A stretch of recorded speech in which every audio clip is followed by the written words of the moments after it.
Meet two Londoners who spend most of their waking hours using digital technology. 10 hours a day, 12 hours a day, I mean, it's all day really. 8 hours, probably, if not more. Matt Harmer works in digital media, but doesn't switch off at home. You know, I use my phone as an alarm clock in the morning, and then as soon as it goes off, I'll check, text messages, WhatsApp, emails, Facebook.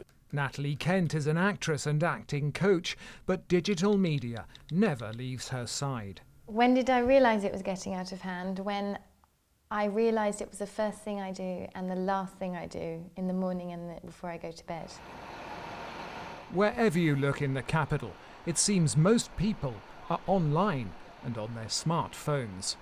But now some are trying to escape.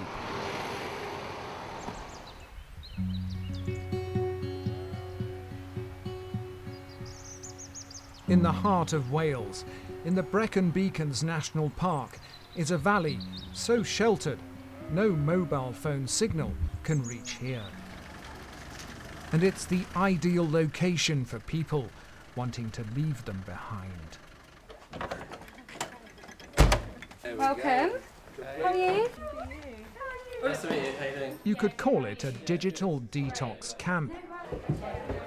And for one weekend, the mission here for everyone is to try to adjust to life without the smartphones and computers. As I parked up and was walking down, I was using it to take photos and thinking, I've got no service, I can't even load this to Facebook. I don't think I get the shakes. I think it's just the habitual looking to the side to see if it's still there. I'm looking forward to going back to a time before iPhone took over my life. I think they said that you check your phone 150 times a day, which I probably do. To normally no activity, just to scroll through Facebook or whatever. Where is it now? It's in my bag.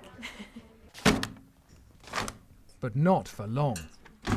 Everything digital has to be locked away. Sitting in my iPhone. Putting in my life.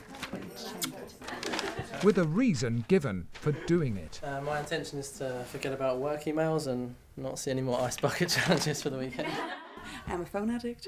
My eyes have become short-sighted because I'm constantly like this on my screens. That's it.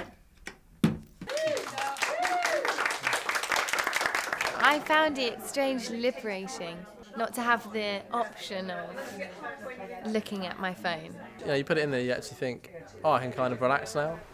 But the next morning, it's obvious. It's not going to be easy to break this habit.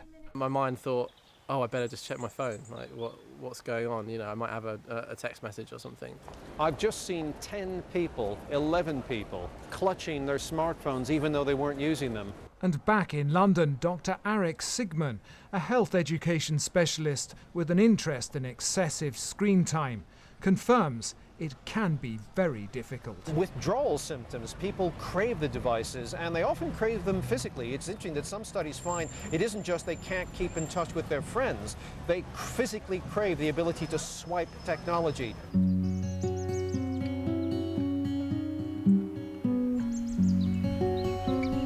So, back in Wales, the technique seems to be to fill the day with distractions.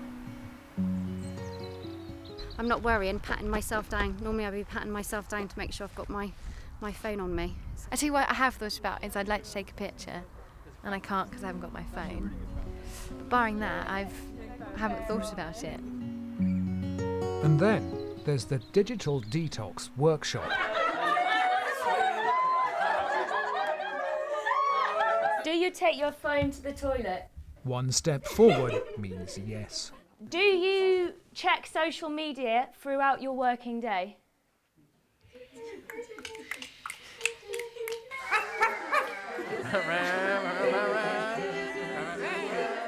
Thanks for being so creative with your voices. The organisers of this weekend, Lucy Pearson and Vicky Bates, are both from London.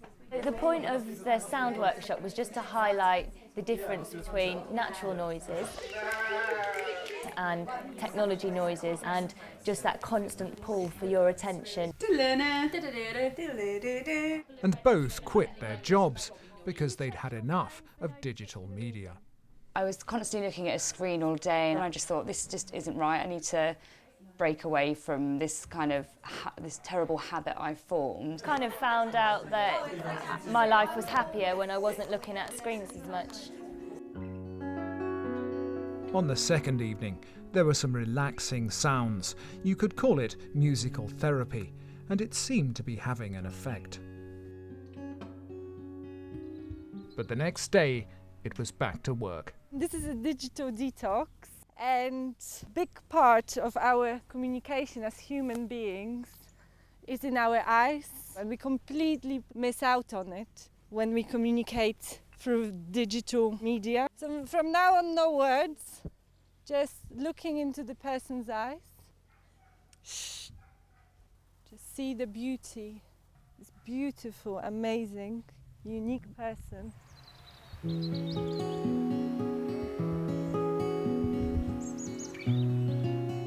Hopefully in the future when they go home, instead of maybe texting a friend, they'll suggest to meet up.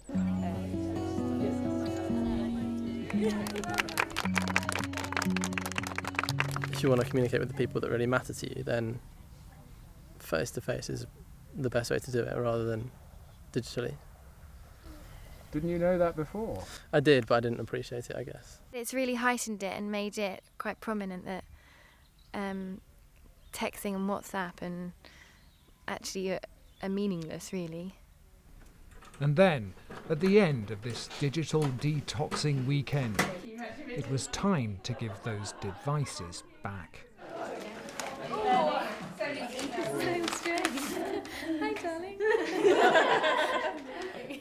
Some envelopes are opened straight away, but others stay sealed. And what did Matt and Natalie make of getting the technology back? I'm not that fussed about getting it back. I'm quite happy without it. That's a change in view, isn't it? Yeah, it's a change of how I felt before. I didn't want it back, and I thought I would be looking forward to this moment, but I didn't want this moment to happen so soon. No. I guess I don't need it.